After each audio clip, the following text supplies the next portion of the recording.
Dear students, in this video we are going to see how the Marathas they tried to become independent.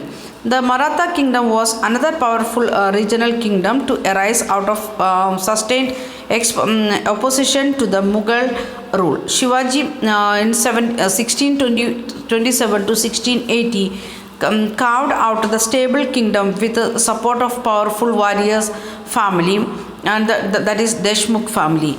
Groups of highly mobile peasant pastoralists, that is Kumbis, provide the backbone of Maratha army. So who was the leader of Marathas? That is Shivaji Maharaja, we are calling like that. Chhatrapati Shivaji, like that we are calling nowadays. And from which year to which year? 1627 to 1680, that was his time of life. Then who was helping him? The powerful warriors family, that is Deshmukh family, as well as the mobile peasants pastoralists, means nomadic peasants, that is they are known as the Kumbis. They are also given the support to Maratha kings. They was providing grains and weapons whenever they are in need, like that. Then Shivaji used these force to challenge the Mughals in Peninsula. Peninsula means in South Indian area, and he challenged Mughal. After Shivaji's death, effective power in Maratha state was wielded by the family of the Chitpavan Brahmanas, who Shivaji's successor as Peshwa or the provincial minister, and Pune became the capital of Maratha kingdom. So after Shivaji's death, not his own children and the Maratha, this one of the family who was becoming the successor, and they become the Peshwa or the provincial principal minister of that area, that was the Chitpavan Brahmans family. They only become the successor of Shivaji Maharaja and Chhatrapati Shivaji, and Pune become the capital of Maratha kingdom. Even though after the death of the effective leader, and other leaders came with the different ideas that we are going to see. Under the Peshwas, the Maratha developed a very successful military organization. After Chhatrapati Shivaji also, they are making very successful military, and they are having good organized military also. Their success lay in bypassing the fortified areas of the Mughals by raiding cities, and by engaging Mughal armies in areas where their supply lines and reinforcement could be easily disturbed. So Mughals had many fortified area cities or fortified areas in different places, and Marathas they tried to disturb that fortified areas. By that they become more successful, or very fastly they captured many areas. Between 1720 to 1761, the Maratha Empire expanded, and it gradually chipped away at the authority of the Mughal Empire. So 1720 onwards, means after Chhatrapati Shivaji, we can see Maratha kingdom there it is developing, and up to which year? 1761, and he died in 1680, and afterwards only they are becoming more powerful, and they invaded many parts of Mughal, and they are reaching to Malwa area, Gujarat area, and even they are reaching to near to, we can see that one, near to Ganga river, like that. Okay, we'll see that one. Okay, then Malwa and Gujarat were seized from Mughals by 1720s. By 1730s, the Maratha king was recognized as the overlord of the entire Deccan Peninsula.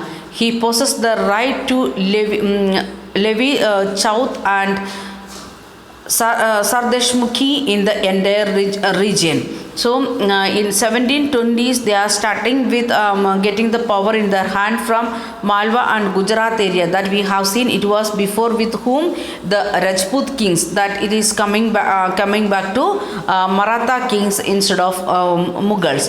Then in 1730s they are becoming the leaders or the powerful in Deccan Peninsula, full Deccan Peninsula become the under of these Maratha kings. Then Chauth means 25% of the land revenue claimed by the Semindars in the Deccan. This was collected by the Marathas. So now the Mughals, what they made, they given permission to the what we can say Semindars to collect the tax. That also they want to pay 25% of the production as the tax to the king. That power given taken by Marathas. Marathas started to collect it. Then Sadeshmukhi means 9 to 10% of the land revenue paid to the head revenue collector in the Deccan, and they started another one revenue collection, that is 9 to 10% they want to they used to collect from the people according to the head. If the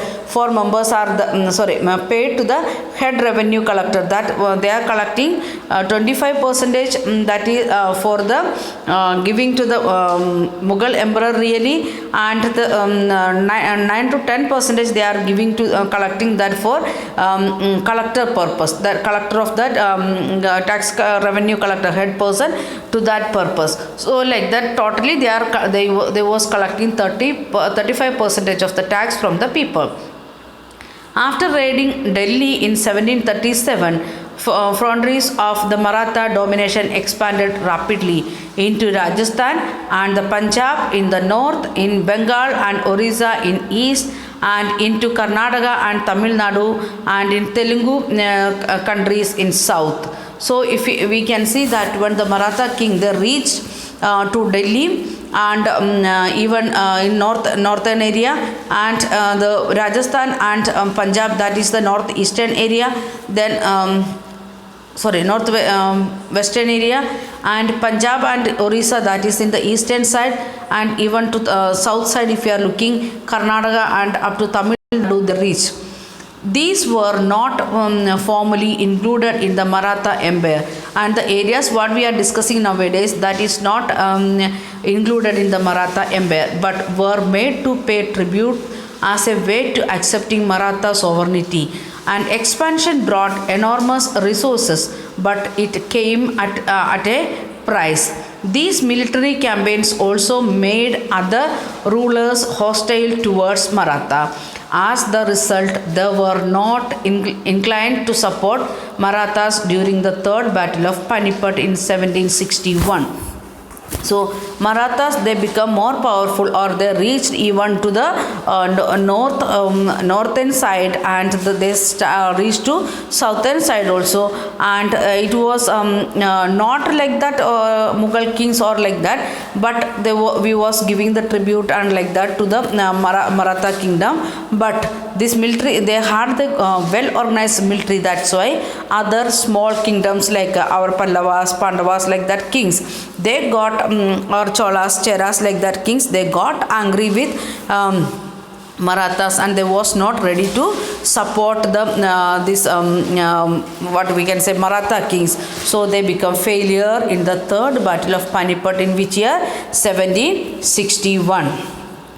Then alongside endless military campaigns, the Marathas developed an effective administrative system as well. So this point we want to think, and not only making the effective military, with that they made an effective administrative system also.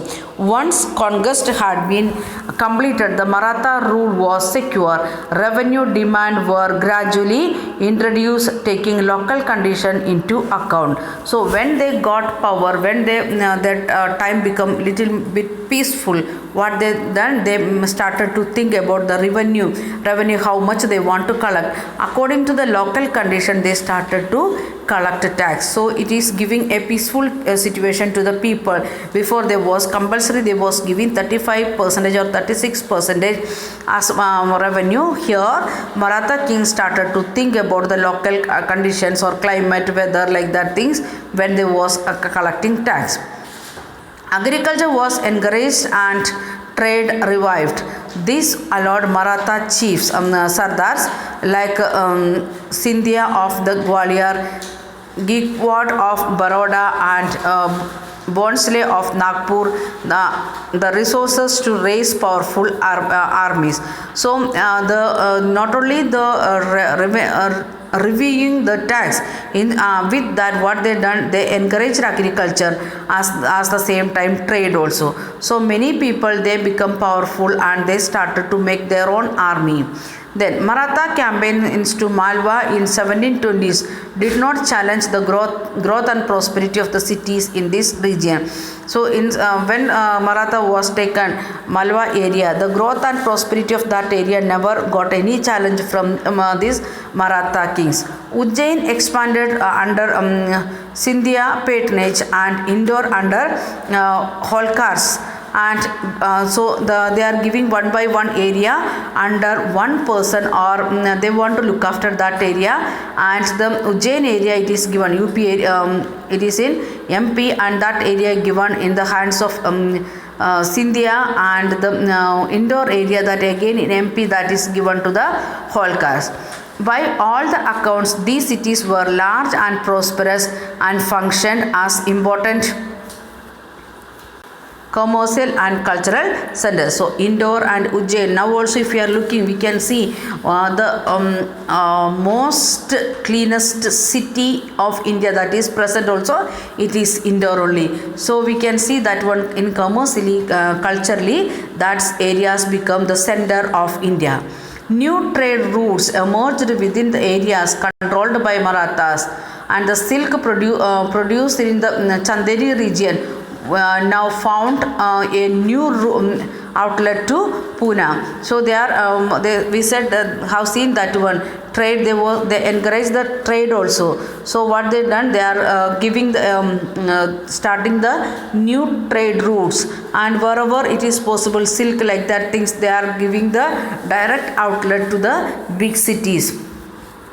Then the Maratha that is Pune, that is the capital of Marathas.